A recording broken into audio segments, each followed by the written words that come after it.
늦었다고 생각할 때가 가장 빠르다는 말이 있죠. 영어로는 better late than never. 늦게라도 하는 편이 아무것도 안 하는 것보다 낫다. 뭐 그런 뜻이겠죠. 근데 한국의 현재 평균 수명이 83세래요. 83세. 그래서 누구나 자연스럽게 이제는 뭐 100세 무난히 살 수 있지 않을까 그렇게들 생각한대요. 그래서 누구나 자연스럽게 100세를 기다리며 살아가고 있습니다.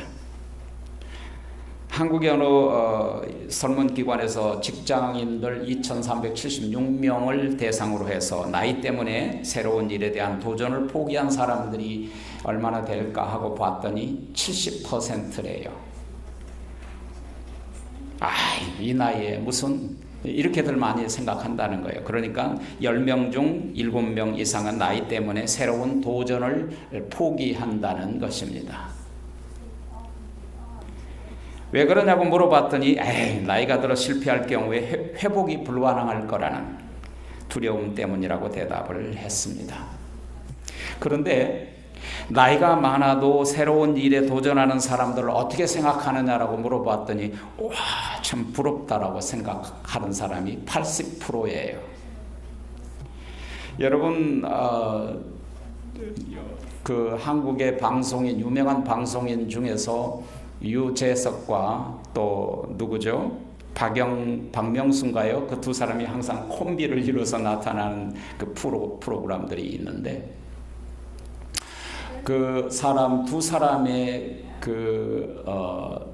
아주 다른 특이한 점을 제가 발견을 했습니다. 유재석 씨 같은 경우는 이 세상 살고 있는 자기 꿈을 이루기 위해 노력하는 젊은이들에게 늦었다고 생각할 때가 빠른 때입니다. 빨리 시작하십시오라고 주로 그렇게 얘기를 했습니다.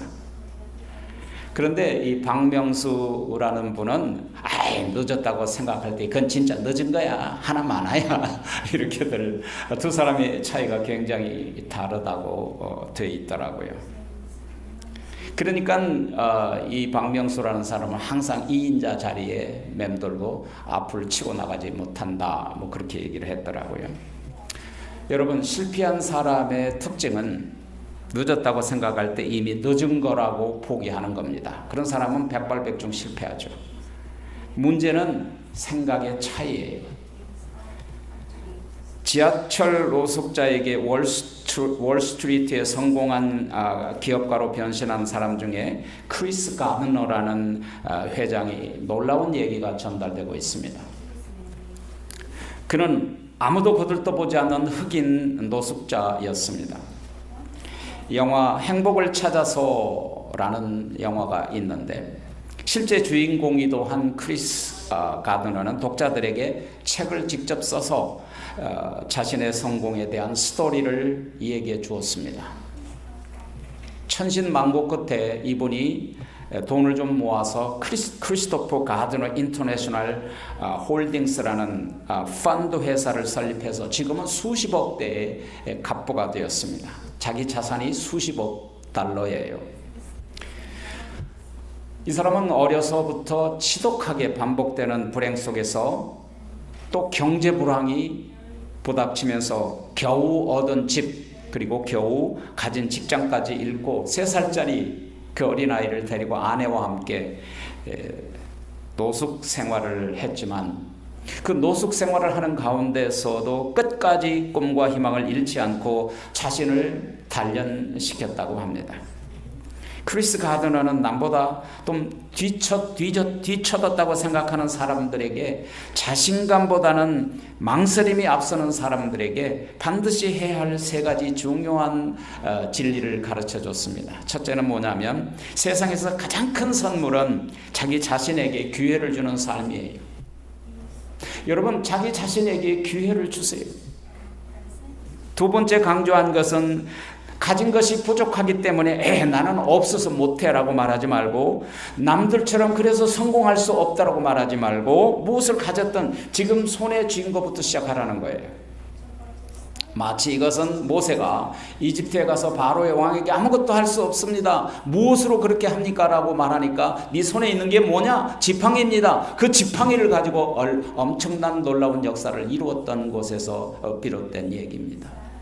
그리고 세 번째는 늦었다고 생각할 때가 가장 빠를 때다라고 강조하고 있습니다. 그렇지 않으면 기회는 영원히 잃어버리기 때문에. 어떤 면에서 성자 예수님께서 세상에 오신 목적은 타락한 세상, 사망 가운데 있는 전혀 소망이 없는 이 세상, 새로운 시작의 기회를 주시려고 오신 겁니다. 성자 하나님께서 인간의 몸을 입으시고 이 땅에 오신 목적이 무엇이었습니까? 죄로 말미암아 이미 하나님을 잃어버린 이 세상에 하나님의 나라를 다시 출발시키고 회복시키기 위해서 이 땅에 오신 거 아닙니까? 하나님께서는 이미 늦었다고 절망할 때 새로운 역사를 일으키시기 위해서 독생자 예수님을 이 땅에 보내셔서 모든 역사를 새롭게 시작해 주신 것입니다. 이 타락한 세상이 회복되기엔 너무나도 절망적이고 도저히 앞길이 없는 절망 가운데 있는 이 세상을 회복시키기 위해서 다시 기회를 주기 위해서 예수님을 이 땅에 보냈단 말입니다. 예수님은 인류 타락의 삶에서 의로운 삶으로, 절망에서 희망으로, 사망에서 영생으로 우리를 회복시켜 주신 거예요. 갈 길을 잃어버린 우리에게 영원한 본향으로 되도록 할 수 있는 길이 되어 주신 거예요. 길잡이입니다. 예수님은 길잡이세요. 어느 부분이든 무엇이든 언제든 어디에서나 오직 예수님은 우리의 길잡이라고 믿으십니까? 이미 늦었다고 포기하면 영원히 기회는 사라질 겁니다. 이 세상에 아무리 암울해도 암울한 세상이라도 예수님은 우리의 소망이세요. 예수님이 소망이더라고요. 그렇게 예수님께서 계신 곳에는 반드시 소망이 있습니다. 예수님과 함께하면 반드시 소망이 있게 됩니다. 예수님이 계신 곳에 생명이 있습니다. 예수님이 계신 곳에는 어둠이 사라지고 빛이 비춰줍니다. 바로 그것이 십자가에서 양편에 달린 무덤, 양편에 달린 강도들이 그들의 영혼, 그들의 삶은 이제는 마지막이고 도저히 아무것도 할 수 없는 상황 가운데 있었지만 그래도 마지막 찬스를 얻었어요. 한 사람은요. 이게 굉장히 중요합니다. 그 마지막 찬스를 얻고 구원받은 그 사람은 자기에게 기회를 준 거예요. 늦었다고 생각할 때가 바로 빠르다는 사실을 알게 된 거예요. 그러므로 예수님이 계신 곳에는 사망이 사라지고 생명이 있어요. 예수님 그리스도가 계신 곳에는 언제나 생명의 역사, 회복의 역사가 일어나게 되는 거예요. 예수님만 나의 구원입니다. 예수님만 나의 산성이요, 요새요, 강한 성이요, 방패요, 나의 구원이시며 나의 은혜시며 나의 생명이시며 나의 모든 것입니다. 그분이 예수님이세요. 그래서 예수님이 계신 곳에는 언제나 생명의 역사, 회복의 역사가 일어나는 거예요. 하나님 나라의 통치자는 하나님이시죠? 그러면 하나님의 백성들은 누굽니까? 구원받은 하나님의 백성들 우리죠? 하나님의 법은 무엇입니까? 하늘나라의 법은 하나님의 말씀이에요. 그래서 하나님 나라는 악이 없고 죄악이 없고 하나님을 날마다 얼굴을 뵙는 곳입니다. 하나님 나라는 영원한 생명이 영원히 지속되는 거예요. 그러므로 우리는 그곳을 꼭 가야만 돼요. 꼭 가야만 돼요. 그것만 붙잡으면 모든 것을 붙잡은 것입니다. 그래서 우리 예수님을 붙잡아야 돼요. 그러므로 새로운 시작은 언제든지 늦었다고 생각할지라도 내가 늦게라도 시작하는 것이 우리에게 놀라운 축복이 된다는 사실입니다. 우리가 오늘 첫 번째 함께 나누고자 한 말씀은 회복이라는 것은 믿음의 회복이든 하늘나라의 회복이든 그것은 언제나 우리 마음속에서부터 시작이 된다는 사실입니다. 누가복음에 보면 어느 날 바리새인들이 예수님께 이런 질문을 했습니다. 하나님 나라가 어느 때 임합니까? 누가복음 17장 20절 21절에 보면 예수님이 이렇게 대답해 주셨어요. 하나님의 나라는 우리가 눈으로 현재 볼 수 있게 임한 것이 아니요 여기 있다 저기 있다 하여도 믿지 말고 하나님의 나라는 먼저 너의 마음속에 있느니라. 할렐루야. 무슨 말이냐면 우리 안에 하나님의 나라가 임할 때 그 하나님 나라가 다른 사람에게도 전달이 될 뿐만 아니라 하나님 나라가 임한 사람만 저 천국에까지 갈 수 있다는 사실이에요. 우리가 죽으면 가는 곳 물론 맞습니다. 그러나 그 하나님 나라는 우리 마음속에서부터 출발해야 된다는 거예요. 주님께서 내 자신을 통치하신다면, 주님께서 내 생각을 다스리고 내 삶을 주장할 때 우리는 이미 하늘나라가 우리 마음에 이루어진 사람들이에요. 이것이 진정으로 하나님 나라가 이루어진 사람들의 모습이에요. 그럴 때 어떤 사람일지라도 어떤 경우라도 어떤 상황에도 변함없이 하나님의 사랑을 받아들이게 되고요. 그리고 하나님의 사랑을 다른 사람에게 나눠줄 수 있게 되는 거예요. 여러분, 하나님 나라가 이루어지지 않으면요, 하나님의 사랑을 받을 수 없으니까, 하나님의 사랑을 받아들이지 못하면 다른 사람에게 그 사랑을 나눠줄 수가 없는 거예요. 그럴 때 어떤 상황 속에서도 변함없이 하나님의 사랑을 받고 나눠줄 수 있다는 사실, 더 나아가서 이웃을 사랑하게 되는 거예요. 십자가에 못 박히신 예수님께서 드디어 운명하셨잖아요. 로마 군병 한 사람이 예수님의 사망을 확인하기 위해서 옆구리를 창으로 깊이 찔렀더니 물과 피를 다 남은 것까지 다 쏟아부어 주셨잖아요. 마지막 순간까지 예수님께서 이스라엘의 왕이 되기를 바랬던 그 순간, 그 모습을 바라본 제자들이 얼마나 절망했습니까? 모든 그들이 기다리고 있던 기대가 무너져 버렸죠. 그들이 꿈꿨던 이스라엘의 회복이 사라져 버렸습니다. 그래서 제자들은 절망에 빠졌어요. 여러분, 왜 그 모습을 보고 희망을 얻지 못하고 절망을 했을까요? 그들이 자기 중심의 기대, 자기 생각의 기대, 내 중심의 뜻을 품고 주님을 따라다녔기 때문이에요. 사랑하신 여러분, 그래서 제자들이 실패한 거예요. 우리의 신앙도 여러분 마찬가지예요. 주일마다 예수님 교회에서 예배를 드리고 기도를 드리면서도요, 아직 내 뜻과 내 입장, 내 의망, 내 의, 내 희망, 내 소망, 내 주장을 가지고 신앙생활을 하면 제자들과 똑같이 실패하게 된단 말이에요. 실망할 수밖에 없으니까요. 내 뜻이 이루어져야 하고 내 기도대로 응답해 줘야 하고 내 희망이 이루어지기를 바라고 살아가면 실망할 수밖에 없어요. 그 법칙을 아셔야 돼요, 여러분. 신앙생활을 하면서도 시험에 들고 실망하게 된 이유가 바로 그런 이유 때문이에요. 참다운 신앙생활이라는 건 그런 게 아니에요. 단 한 번이라도 예수님의 입장에서 생각해 보셨나요? What would Jesus do? What would Jesus do? 예수님이라면 어떻게 할 것인가? 하나님이라면 어떻게 할 것인가? 참다운 신앙생활이라는 것은요, 나를 버리는 거예요. 그리고 예수님을 내 속에 머물게 영접하는 거예요. 성숙한 신앙생활은, 여러분, 성숙한 신자라는 것은 내 생각을 버리고 하나님의 생각으로, 내 뜻을 버리고 하나님의 뜻을 선택하는 것입니다. 이게 바로 성숙한 신앙인이에요. 내 뜻이 아니라 하나님의 뜻, 내 주장이 아니라 하나님의 주장을, 내가 가진 희망이 아니라 하나님의 주신 소망을 품고 살아가는 사람, 그 사람이 천국이 내 마음속에 이루어진 사람이에요. 로마서 12장 2절에 보면 너희는 이 세대를 본받지 말아라 그랬어요. 오직 마음을 새롭게 함으로 변화를 받아 하나님의 선하시고 기뻐하시고 온전한 뜻이 무엇인가를 분별하도록 하라. 너희는 이제 모두 각자가 자기 중심적인 이 세대를 본받지 말라는 것입니다. 육신적이고 물질적이고 모양적이고 외적인 것만 추구하고 있는 이 세계 본받지 말라는 거예요. 하나님 나라는 거기에 있지 않다라는 것입니다. 하나님의 선하신 것이 무엇이고 하나님의 뜻이 뭐고 하나님을 기쁘게 하신 것이 뭐고 하나님의 뜻을 가지고 이것이 하나님의 뜻인지 하나님의 선하신 것인지 하나님의 원하신 것을 분별하며 살아가라. 이게 뭐예요? 하나님의 나라가 이루어진 사람이 살아가는 삶의 모습이에요.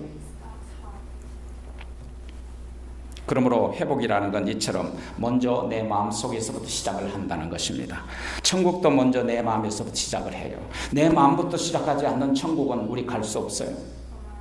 그걸 아셔야 합니다. 두 번째, 오늘 우리가 함께 나누고자 한 말씀은 믿음의 회복이든 천국의 회복이든 간에 늦었다고 생각할 때가 가장 빠른 때다. 오늘 본문에 늦었다고 생각할 때가 빠르다는 그 믿음으로 성공한 두 사람이 오늘 본문에 등장해요. 여러분이 발견하지는 못했는지 몰라도 처음에는 미약한 믿음이었지만 마지막에는 창대한 믿음의 사람들에 대한 얘기입니다. 오늘 본문 38절에 보면 아리마대 요셉이 예수의 제자이지만 유태인을 두려워하여 숨어서 은유하였더니 이 일 후에 빌라도더러 예수의 시체를 가져가기를 구하며 빌라도가 허락하는지라 이에 가서 예수의 시체를 가져가니라. 본디오 빌라도는 예수님의 시체를 즉각적으로 허락한 이유가 어디 있을까요? 원래 시체는 자기 가족 아니면 못 줘요. 아무도 안 준다고요. 첫 번째 대답은 왜 빌라도가 금방 그걸 내놓았느냐면 31절이에요. 이날은 예비일이라 유태인들은 그 안식일이 큰 날이므로 그 안식일의 시체를 십자가에 두지 아니하려 하여 빌라도에게 그 다리를 꺾어 시체를 치워달라고 요청을 한 거예요. 6월절 시작이 이제 2시간밖에 남지 않았다고 말씀드렸잖아요. 바리새인들이 빌라도에게 즉시 예수님의 시신을 치워달라고 요청했어요.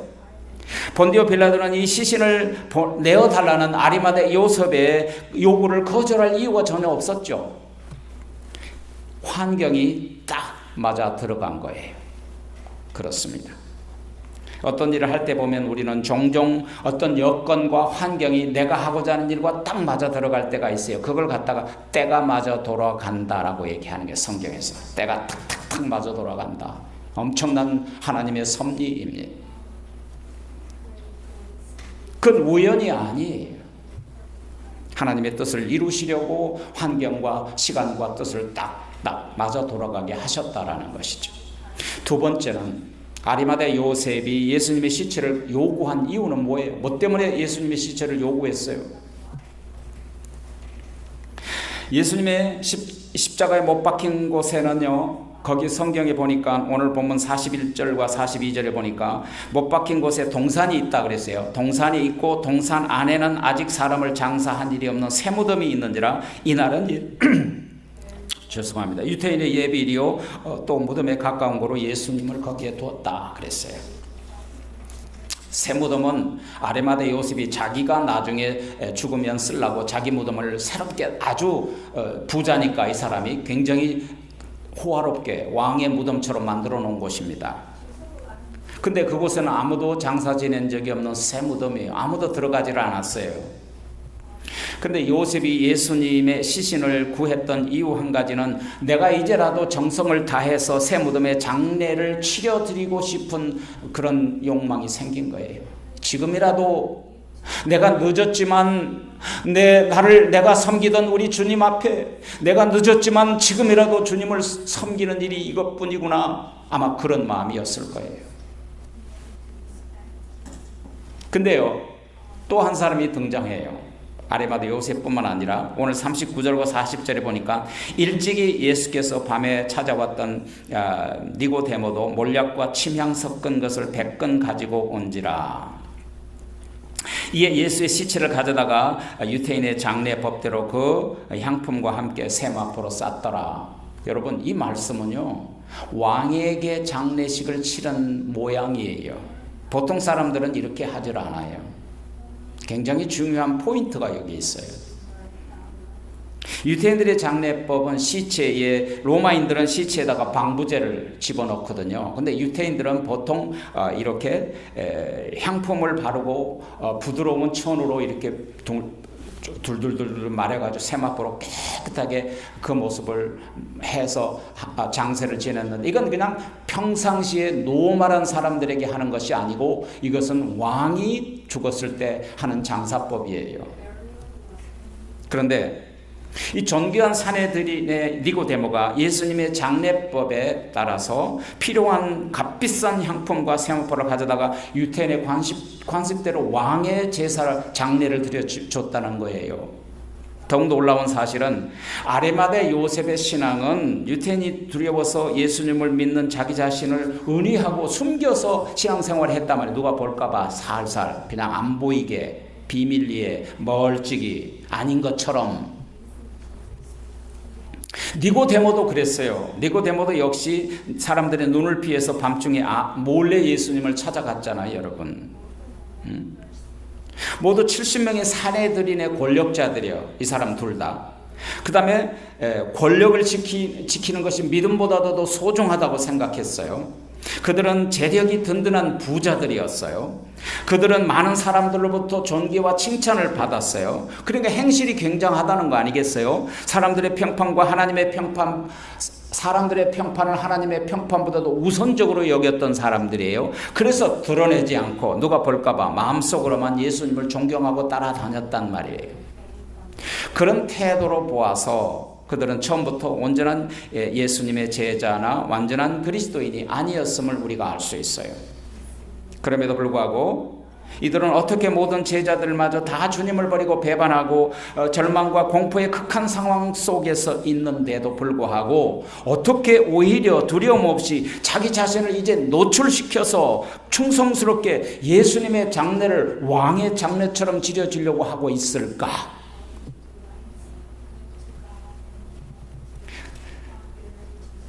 늦었다고 생각할 때가 빠르다고 생각했기 때문이에요. 늦었다고 생각했을 때 자신들에게 새로운 기회를 준 거예요, 스스로. 이제부터 내 중심에서 하나님 중심으로 이제 하나님의 주님의 가르쳤던 영적인 그 모습을, 영적인 말씀을 실천하고자 하는 결단의 모습이에요. 사람들이 다 알게 됐는데 이제 더 욕먹을 텐데 그럼에도 불구하고 그들의 심령 속에 숨겨져 있는 믿음을 담대하게 이제 드러내며 행위로 옮길 수 있었다, 그 말입니다. 요한복음 3장에 보면 사내들인 의원이었던 니고데모가 남의 눈을 피해서 밤중에 예수님을 찾아온 구절 장면이 있어요. 그날 밤 니고데모가 예수님을 만나서 배웠던 진리의 공과가 무엇이었습니까? 사람이 거듭나야 하나님 나라를 들어갈 수 있다는 진리였어요. 그때까지만 해도 사람이 거듭나면 천국에 들어갈 수 없다고 하신 하나님의 예수님의 말씀을 듣고, 아니 내가 다 커서 늙었는데 어떻게 어머니의 뱃속으로 다시 들어가서 새롭게 태어날 수 있느냐고 물었던 사람이에요. 얼마나 영적인 상식이 없는 사람이에요. 전혀 영적인 진리를 이해하지 못했어요. 그때까지만 해도. 그런데요, 그날 밤 이후에 주님을 만난 니고데모는 그리스도 안에서 하나님의 나라가 회복된 사람으로 거듭나게 돼요. 그 마음속에 믿음이 시작되었을 때 주님을 사랑함에 있어서 더 이상 두려움이 사라졌어요. 그래서 사내들인 의회가요, 예수님을 십자가에 못 박자고 의논하고 있을 때, 그것을 결의하고 있을 때 70명 중에 오직 유일하게 그 부당성을 용감하게 지적하며 반대했던 사람이 성경에 요한복음 7장 50절에 보면 니고데모 한 사람뿐이었다 그랬어요. 어떻게 그렇게 담대할 수 있겠어요? 니고데모가 사실은 거듭난 거예요. 그리고 예수님을 믿은 거예요. 이처럼 니고데모와 아리마대 요셉은 늦었다고 생각할 때가 빠르다고 믿었어요. 그리스도 안에서 진정으로 거듭나서 참 제자다운 행동을 유감없이 담대하게 할 수 있게 된 거예요. 여러분들도 이 모습을 본받아야 돼요. 마지막 세 번째로, 믿음의 회복은 결국 섬김의 삶으로 나타나게 돼요. 그렇습니다. 예수님께서 십자가에서 죽으신 모습을 보고 자신들이 드러내지 않고 숨었던 지난 2, 3년을 후회했을 거예요. 부끄러웠을 거예요. 십자가에서 죽으시고 주님 앞에 나타나기에는 이미 늦은 때라고 후회했을지도 몰라요. 그렇다고 그들은 그대로 앉아 있을 수 없어요. 빚진 자의 마음을 가진 거예요. 이미 늦어버린 자신들에게 마지막 기회를 주고 싶었어요. 그동안 숨어서 믿었던 부끄러운 자신을 진정으로 부끄럽게 여겼어요. 그리고 예수님께서 십자가의 희생의 물과 마지막 남은 피까지 다 쏟아부어 주신 그 모습을 바라보고 구원하신 희생의 사랑에 너무나도 감동을 느꼈던 것이죠. 그래서 그들이 숨어있던 곳에서 이제 밖으로 나타나게 된 거예요. 여러분이 하는 말은 여러분 속에 있는 여러분의 인격이에요. 속에 있는 것이 바깥으로 나타나게 되어 있어요. 결국 자기 자신들이 예수님의 제자라는 걸 의기양양하게 밝히고 이제 주님을 가장 존경한 나의 왕이시라고 생각하고 왕의 모습으로 장사를 지내드리고 싶었단 말입니다. 그분이 나를 위하여 죽으셨는데, 하나님의 독생자께서 나를 대신하여 희생의 피를 흘리셨는데 드러나지 않고 숨어서 속으로만 멀찍이 신앙생활했던 그런 믿음을 가지고 혹시 있지는 않나요? 숨어서 믿는 신앙생활이 어떻게 주님을 사랑한다고 고백할 수 있단 말입니까? 어떻게 물과 피를 다 쏟아부어 주신 주님을 나의 구원자라고 당당하게 고백할 수 있단 말입니까? 그들은 비록 마지막 장례식일지라도 나의 믿음을 보이고 나의 사랑을 보이고 나의 신앙의 고백을 보이고 싶었습니다. 그래서 예수님을 왕같이 제사 장례식을 모셔드리고 싶은 거예요. 하나님 나라가 마음속에서 이루어진 사람은요, 이렇게 행동으로 나타나게 돼요. 섬김으로 나타나게 되는 거예요. 거듭난 사람은 믿음이 행함으로 나타나게 되는 것처럼, 여러분 속에 기쁨이 있으면 얼굴이 기뻐, 말이 기뻐지고요. 속에 슬픔이 있으면 얼굴빛이 밖으로 슬픈 얼굴이 나타나요. 속에 누가 미워서 복수심이 타고 있는 사람은요, 그 눈빛이 복수심으로 가득 차 있어요. 속에 어둠이 있으면 어두운 얼굴이에요. 모든 것은 속에 있는 것이 바깥으로 나타나는 것이 정상이에요. 속이 미련하면 미련함이 밖으로 나타난다 그랬잖아요. 예수님께서 이 모든 악한 것이 다 나와서 사람을 더럽게 한다고 말씀하셨잖아요. 예수님을 영적으로 만나지 못한 제자들은 가장 결정적인 순간에 예수님을 버리고 도망가 버렸어요. 12제자들이 모두 다. 그럼에도 불구하고 이 절망의 언덕에서 한 가닥 찬란한 소망의 빛을 볼 수 있는 것은 그곳에 아리마대 요셉과 니고데처럼 하나님의 나라를 속에 이루어진 사람들이 그리스도 안에서 하나님의 나라를 회복해 가고 있다는 사실이에요. 그들은 마지막 하시는 주님을 사랑하는 마음으로 그분은 우리의 왕이시라고 고백하고 왕의 장례식을 치러 드렸던 것입니다. 예수님 죽음 앞에서 그들은 예수님을 더욱 사랑할 기회를 얻고 싶었어요. 따라서 그들이 구했던 것은 단순히 숨이 끊겨진 영혼이 떠나버린 예수님의 시신이 아니었어요. 그보다 더 한 발 앞서서 그들이 구했던 것은 이제 하나님을, 그리스도를 향한, 그리고 주님으로부터 받은 뜨겁 그 사랑을 구했던 거예요. 그렇습니다. 그들은 늦었다고 생각할 때가 바로 최선의 기회라고 믿었어요. 늦었지만 그들 자신들에게 스스로 기회를 주었습니다. 그리고 위대한 믿음의 사람들이 되었습니다. 그들은 예수님은 분명히 왕으로 오셨어요. 탄생하신 날 천사들의 합장 소리가 하늘에서 들리고 목자들이 하나님을 찬양하고 동방박사들이 먼 길을 수십 일을 걸어서 황금과 그리고 유향과 그 모든 몰약을 주님에게, 예수님의 어린 예수님에게, 왕에게 드렸던 것은 바로 최고의 선물이며, 그 몰약은, 그 황금은 예수님을 왕으로 모신 것이며, 몰약은 왕에게 장례를 위한 가장 좋은 선물이었어요. 그래서 니고데모는 왕의 모습으로 장사 지내드리고 싶었던 거예요.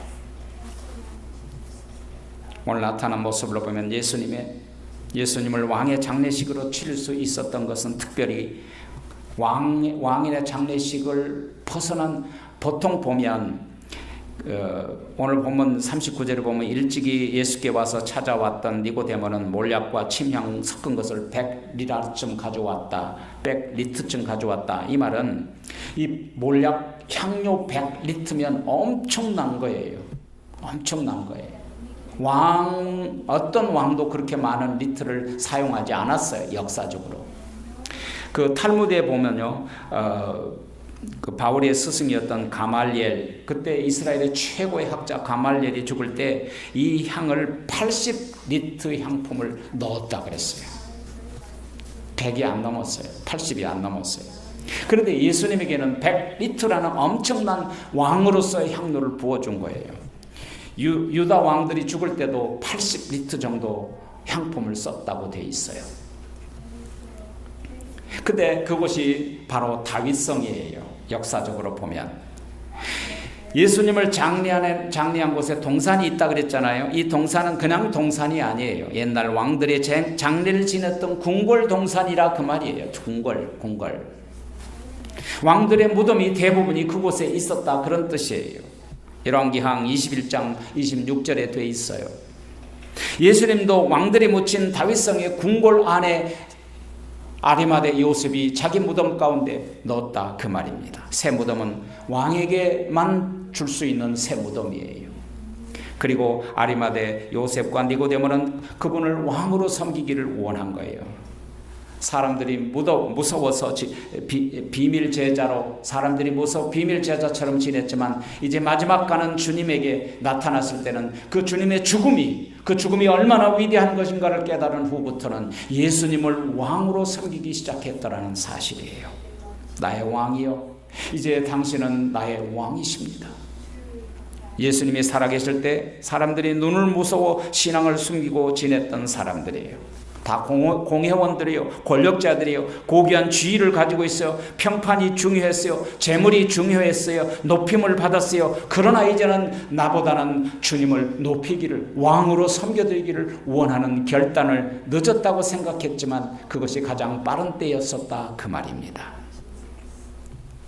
이것이 자기들에게 주님을 따르는 마지막 기회라고 생각한 거예요. 여러분, it is the last chance. 지금 이 순간이 마지막 기회라고 생각해야 합니다. 예수님이 왕의 대접을 받으실 만한 분이 아닙니까? 그분을 나의 왕으로 섬겨드리고 나의 주님으로 섬겨드리고 나는 주의 종으로 그분을 섬기는 그 결단이 오늘 이 순간에 여러분에게 있어야 할 줄 믿습니다. 아리마대 요셉과 니고데모처럼 늦었다고 생각할 때가 가장 빠르다는 사실을 늘 기억하십시오. 비록 늦었다고 생각한 일일지라도 다시 한번 여러분 기회를 여러분 스스로에게 주십시오. 그렇지 않으면 영원히 회복의 기회를 잃어버릴지 모릅니다.